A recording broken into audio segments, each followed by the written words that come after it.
유다는 하나님의 경고를 무시하다가 결국 바벨론이라고 하는 강국에 무너져 내렸죠. 유다 백성들은 바벨론의 포로로 잡혀가고 예루살렘도 그리고 성전도 단번에 무너져 버렸습니다. 폐허가 되었습니다. 그러나 그것이 끝이 아니었습니다. 이사야서 40장부터는 하나님께서 하나님의 백성들을 다시 이스라엘로 돌아오게 하시며 회복하게 하실 것이다, 구원하실 것이다 라고 하는 위로의 메시지가 등장합니다. 이 새로운 이사야서 메시지의 시작을 1절 말씀은 위로하여라, 내 백성을 위로하여라 라고 하는 하나님의 말씀으로 시작을 하고 있습니다. 앞으로 진행되는 2주 동안 새벽 기도 동안에 저희들은 이사야서 40장부터 등장하는 하나님의 위로의 메시지를 하나씩 매일 나누게 될 것입니다. 여러분의 영혼이 그리고 저의 영혼이 하나님의 위로로 가득한 특사가 되기를 주의 이름으로 축복합니다.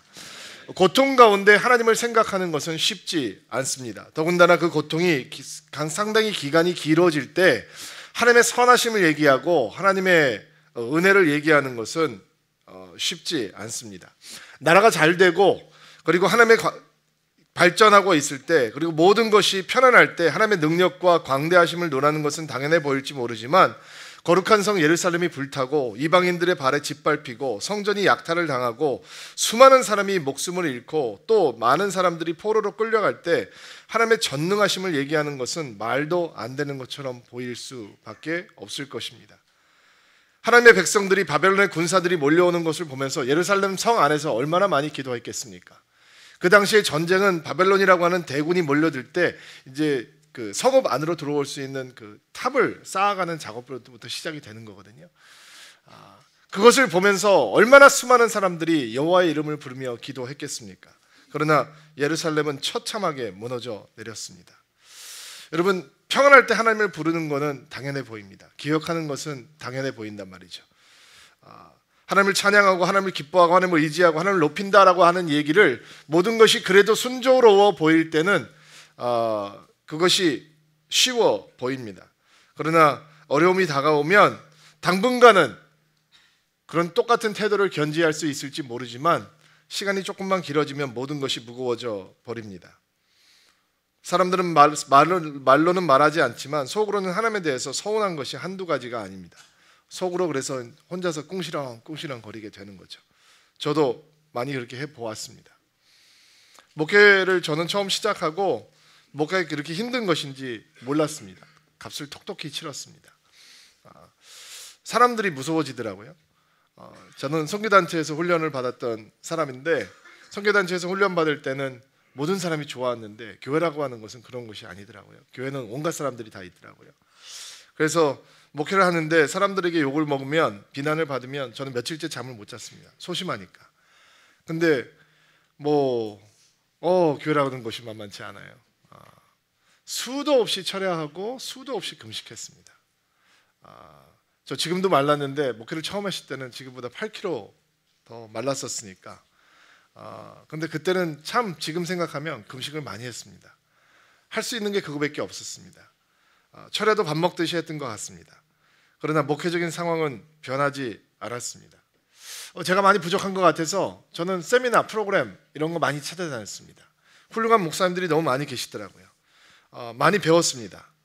때로는 회개의 눈물을 흘리기도 하고 때로는 헌신의 눈물을 흘리면서 하나님을 붙들었습니다. 그러나 목회는 변하지 않았습니다. 다른 사람들은 다 저렇게 잘 된다고 하는데 잘한다고 하는데 왜 나는 이 모양 이 꼴일까? 라는 생각이 저를 떠나지 않았습니다. 하나님 앞에 정말 애절하게 매달렸던 기억이 납니다. 그런데 아무런 응답도 없으셨습니다. 어떤 변화도 일어나지 않았습니다. 하나님이 나한테 관심이 없으시구나. 내가 목회를 멈춰야 되나? 내가 목회를 안 해야 되는 건가? 내가 딴 길을 가야 되는데 이 길을 가기 때문에 이렇게 힘든 건가? 별의별 생각이 다 들기 시작했습니다. 이렇게 새벽 5시 반에 일어나서 교회에 오실 정도의 믿음, 열정 그리고 그 순수함을 가지고 계신 분들이라면 한 번쯤은 하나님한테 기도하면서 이건 뭐야? 이렇게 오랫동안 기도해도 하나님께서 응답하시지 않는 거야? 아니 성경에 보면 기도하면 응답하신다고 하나님께서 분명히 약속하셨는데, 목사님 분명히 설교할 때 부르짖으라 그러면 하나님께서 응답하시고 크고 비밀스러운 일을 보이실 거라고 말씀을 하셨는데, 나 분명히 기도하다가 응답 받은 것 같은데 내 마음이 뜨거워졌는데 하나님께서 분명히 나에게 말씀하셨는데 뭐야? 변하지 않는 상황, 이거 어떻게 된 거지? 이거 어떻게 설명할 거야? 하나님은 선하시다고 얘기하고 하나님은 광대하시다고 얘기하고 하나님은 나를 사랑하신다고 얘기하는데 내 상황 이거 어떻게 할 거야? 라는 생각을 한 번쯤은 해보셨으리라고 믿습니다. 27절 말씀 보시겠어요? 야곱의 백성아, 너희가 어찌하여 불평하느냐? 이스라엘 백성아, 어찌하여 말하기를 여호와께서는 나의 어려움을 모르고 계신다. 내 하나님께서는 나의 간절한 부르짖음을 무시하신다라고 하느냐? 여러분, 이게 여러분 마음이고 제 마음 아니겠습니까? 열심히 기도하면 기도할수록 하나님 앞에 뭔가 서운하고 이해하지 못하는 부분들이 등장하기 시작합니다. 그리고 교회 안에서 공동체를 이루고 살아가다 보면 이렇게 나눔이라는 걸 하지 않습니까? 그리고 다른 사람의 얘기를 들으면 하나님은 그분에게 선하신 것 같습니다. 척척 이루어지고, 근데 나는 뭔가 이렇게 체한 것처럼 시원하지가 않다라고 느낄 때가 있습니다. 그리고 우리는 그런 하나님을 향해서 하나님께서 나의 어려움을 모르고 계시는구나. 내가 이렇게 간절히 부르짖고 계시는데 그동안 다른 사람들 기도 응답해 주시느라고 내 기도는 잊고 계신가? 못 듣고 계신가? 그게 말이 안 된다는 소리를 알면서도 마음 한켠에서는 이거 내 기도는 왜 안 듣고 계시지? 라고 하는 생각이 들 때가 한두 번이 아닙니다. 아무리 기도해도 매달려도 변하지 않는 상황, 또 맞닥뜨려야 되는 현장 때문에 우리는 하나님께서 무관심하시고 나를 무시하시는 것이 아닌가라고 느끼게 되는 것입니다. 그러나 하나님께서는 우리의 마음을 들으십니다. 그 마음을 하나님께서 아십니다. 하나님께서 그 좌절감을 위로하십니다. 이사야서 40장부터는 아예 하나님께서 우리를 위로하시고 회복하시고 구원하시려고 작정을 하고 달려드시는 장입니다. 위로하여라, 내 백성을 위로하여라, 위로하여라, 김여호수아를 위로하여라 라고 하나님께서 이사야에게 외치고 계시는 것입니다. 여러분 스스로를 향해서 외쳐보십시오. 위로하여라, 누구누구를 위로하여라. 하나님께서 준비하신 메시지가 쏟아져 내려올 것입니다. 근데 하나님께서 우리의 마음을 모르고 그냥 또 구름 잡는, 뜬구름 잡는 하는 말씀을 하는 것이 아니라 그동안 내가 멀리 있다고 생각했지, 내가 너의 기도를 안 듣는다고 생각했지, 내가 너를 무시한다고 생각했지, 그게 아니라는 것을 내가 알려줄게. 예루살렘 성은 무너졌고 성전은 폐허가 됐고 사람들은 죽고 포로로 잡혀갔지만, 그러나 그 현실보다 더 위대한 하나님의 위로와 구원과 회복이 다가오고 있다는 것을 내가 너희에게 약속할게, 알려줄게 라고 하는 메시지가 40장부터 시작되는 것입니다. 그런데 하나님께서 위로를 시작하시면서 그러면 우리들에게 이런 말씀을 해주셔야 되잖아요. 그동안 힘들었지? 어려웠지? 근데 하나님께서 다른 말씀으로 시작하세요. 29절 말씀 한번 보시겠어요? 죄송합니다. 28절 말씀. 28절 시작.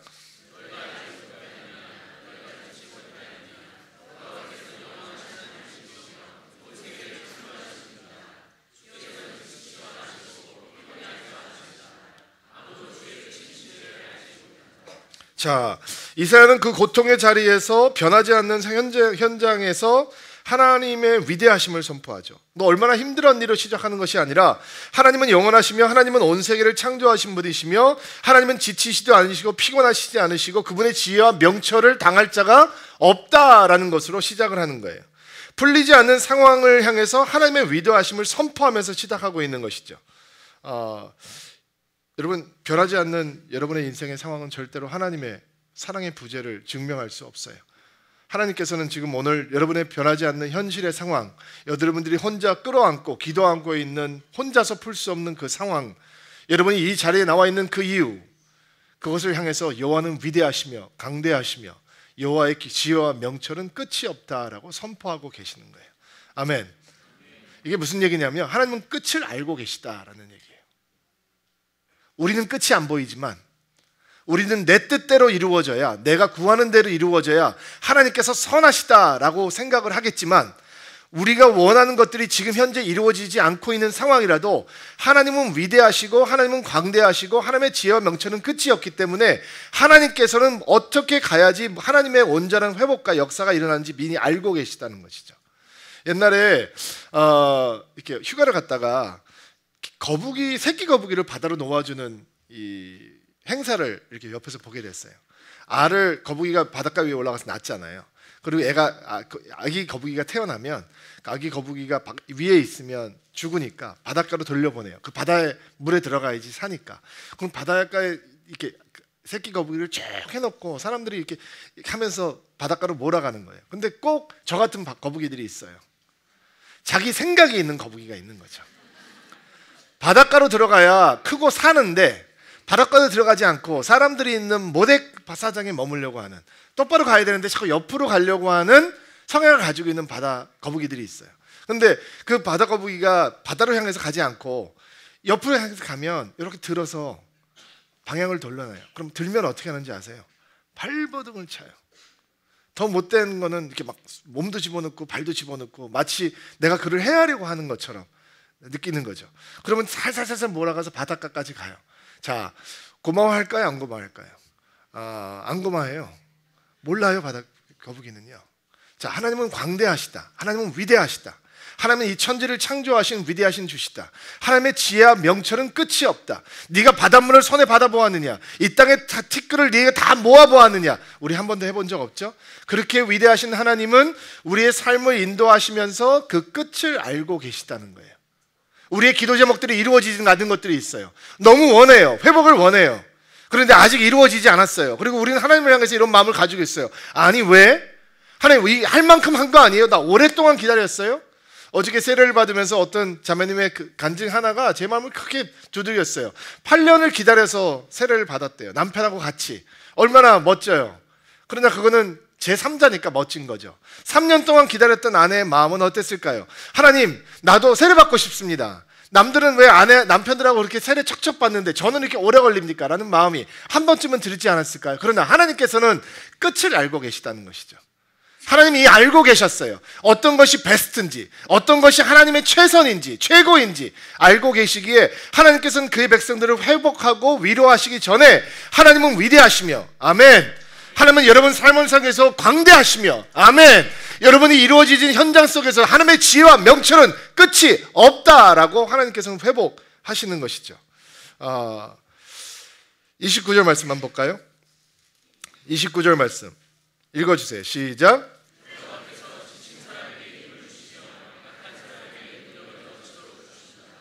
아멘. 하나님께서는 지친 자들에게 힘을 주시고 약한 자들에게 능력을 주신대요. 여러분 시험 잘 볼 때는 공부가 힘들지 않아요. 돈 잘 벌리면 바빠도 참을만 해요. 그렇죠? 예. 일이 잘 되면 피곤을 절 느껴요. 그런데 유다 백성들은 나라를 잃고 지치고 피곤하고 무기력하고 무능해졌어요. 그들이 할 수 있는 것이 아무것도 없기 때문에 그들은 힘이 다 빠져버렸어요.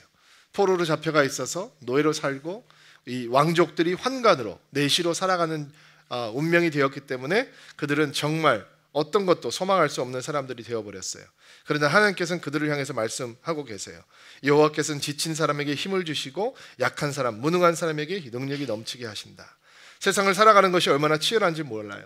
여러분 지금 이렇게 보시면 멋지게 앉아 계시지만 조금만 여러분의 삶을 들어가서 훑어보기 시작하면 여러분은 지쳤어요. 힘들어요. 피곤해요. 무력하게 느껴요. 때로는 좌절감을 느껴요. 불안하기도 해요. 잘 되는 분들, 다른 사람들이 부러워하지만 남들보다 잘 살고 있다는 분들 마음속에도 들어가 보면 혹시 이게 무너지면 어떡하지라고 하는 불안감이 있어요. 또 내가 원했던 것들이 주어지면 내가 그것을 감당할 게 없기 때문에 또 다른 무기력감과 불안감이 찾아와요. 그런데 좋은 소식이 있어요. 하나님께서는 우리를 살리시는데 선수세요. 도사시란 말이에요. 하나님께서 역사하시면 우리는 살아나기 시작해요. 여러분 에스겔 선지자가 환상 속에서 한 골짜기에 섰는데 거기에는 마른 뼈가 가득했었어요. 하나님께서 에스겔 선지자에게 물어보세요. 이 뼈들이 살아날 수 있겠니? 살아날 수 있을까? 그리고 하나님께서 그 뼈다귀를 향해서 말씀하세요. 내가 너희 속에 숨을 불어넣으면 너희는 살아날 것이다. 내가 너희에게 숨결을 불어넣으면 내 숨결이 임해오면 너희는 다시 살아날 것이다. 이스라엘이 무너지고 그들이 지치고 무능력해지고 무기력해졌지만 죽은 자처럼 되었지만 하나님의 숨결이 들어오면 그들은 다시 살아날 거예요. 그것이 하나님의 위로예요. 여러분 지쳤습니까? 여러분 피곤하세요? 잠자도 해결되지 않는 피곤함이 있어요? 여러분 기도해도 영적으로 무력하다고 생각하세요? 좌절이에요? 걱정하지 마세요. 좌절하지 마세요. 하나님의 숨결이 여러분 안에 들어가면 여러분은 살아날 거예요. 목사의 숨결이 아니에요. 여러분 교회의 숨결이 아니에요. 하나님의 숨결이 우리 안에 들어오면 우리는 살아날 거예요. 여러분의 가정은 살아날 거예요. 여러분 기업은 살아날 거예요. 여러분의 꿈은 살아날 거예요. 여러분의 마음은 살아날 거예요.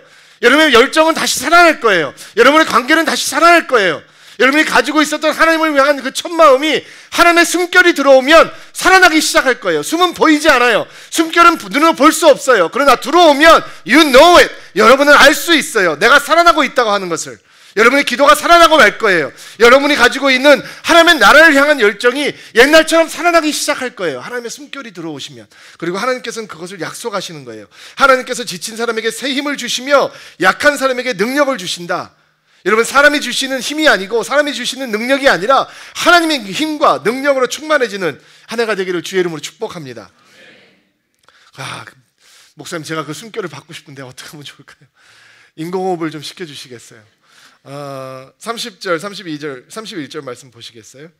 30절, 31절 말씀 읽어볼게요. 시작. 아이라도 지치고 피곤해지며 젊은이라도 넘어지고 쓰러지지만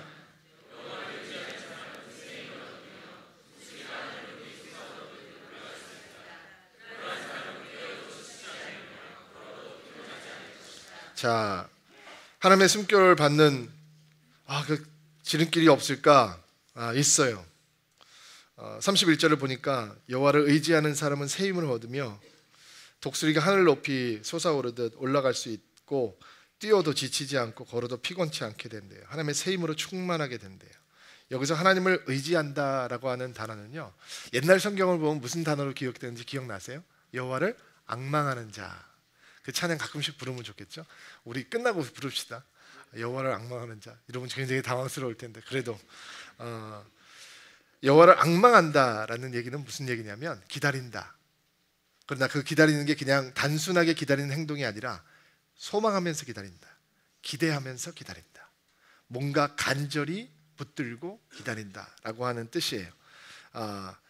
우리가 하나님을 앙망하면 하나님의 숨결이 임해와요.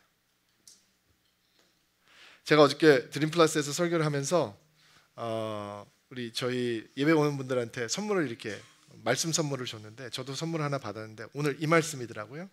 여러분 새벽기도를 진행하면서 하루에 한 구절씩 외우려고 노력을 해보시면 좋을 것 같아요. 오늘은 31절 외우셔요. 여호와를 앙망하는 자는 새 힘은 없고 독수리처럼 한 천국을 날릴 수도 있다는 그 말씀 오늘 붙잡고 살아보시기를 바랍니다. 여러분 이사야가 왜 독수리라고 하는 새를 비유하면서 여호와를 앙망하는 자에게 비교하고 있냐면 날개의 힘으로 날지 않는 유일한 새는 독수리라고 합니다. 그럼 날개의 힘으로 날지 않으면 어떻게 나냐? 에어로다이내믹스, 공기역학을 이용해서. 다른 새는 날개를 쳐서 올라가는 거고 독수리는 그 날개 짓으로 올라갈 수 없는 데까지 날 수 있는 힘이 있다는 거예요. 그리고 그 위로 올라가기 위해서는 그 넓은 날개를 펴고 공기의 상승 효과를 받고 타고 올라가야 된다는 거예요. 그래서 독수리가 나는 곳에는 다른 새는 범접하지 못해요. 여러분 내 날개 힘으로 날면 지치죠. 언제까지 하겠어요? 여러분 힘드세요? 왜 혼자 힘으로 사세요? 왜 혼자 힘으로 공부하세요? 왜 혼자 힘으로 교회를 봉사하세요? 여러분 여호와를 앙망함으로 하셔야죠. 하나님을 고대함으로, 하나님을 기대함으로. 그러면 에어로다이내믹스, 공기역학적인 상승 효과가 생긴다는 거예요. 하나님께서 우리 안에서 소금을 불어넣으시면 우리의 힘이 아닌 하나님의 힘으로 살아가게 된다는 것입니다. 아이라도 지치고 피곤해하고 젊은이라도 넘어지지만 하나님의 숨결을 받은 사람은 뛰어도 지치지 않고 걸어도 피곤치 않게 될 것이다 라고 하는 말씀입니다. 집에 돌아가서 어저께 저녁에 새벽을 위해서 다시 한번 준비하고 묵상을 하며 저는 혼자 이런 기도를 했습니다. 내가 하나님의 숨결이 없이는 살 수 없는 존재, 한순간도 살 수 없는 존재인 거다. 여러분 하나님의 숨결 없이 사실 수 있어요? 여러분 혼자 할 수 있습니까? 이 세상 끝까지 혼자 살 자신이 있으세요? 아니죠. 저 어저께 설교하다가 너무 복통이 심해져서 겨우겨우 설교 끝냈어요. 너무너무 아파서 견딜 수가 없는, 머리가 하얘지고 진땀이 뻔뻔 나고, 근데 오늘 또 섰잖아요. 하나님의 생기가 쑥 들어가는 거예요. 하나님의 숨결이 들어가는 거예요. 어쩔 때 출근하기 싫으시죠? 어떻게 좀 도망갔으면 좋겠죠?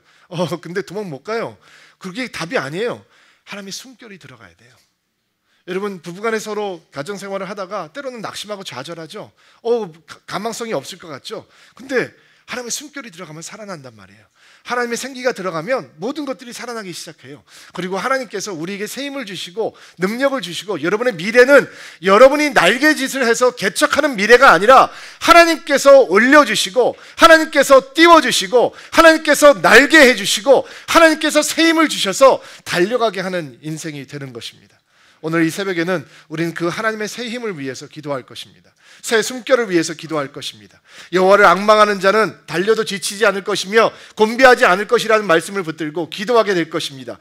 내 백성을 위로하여라. 오늘 여러분을 위해서 주시는 하나님의 위로의 말씀을 아멘으로 받으시기 바랍니다.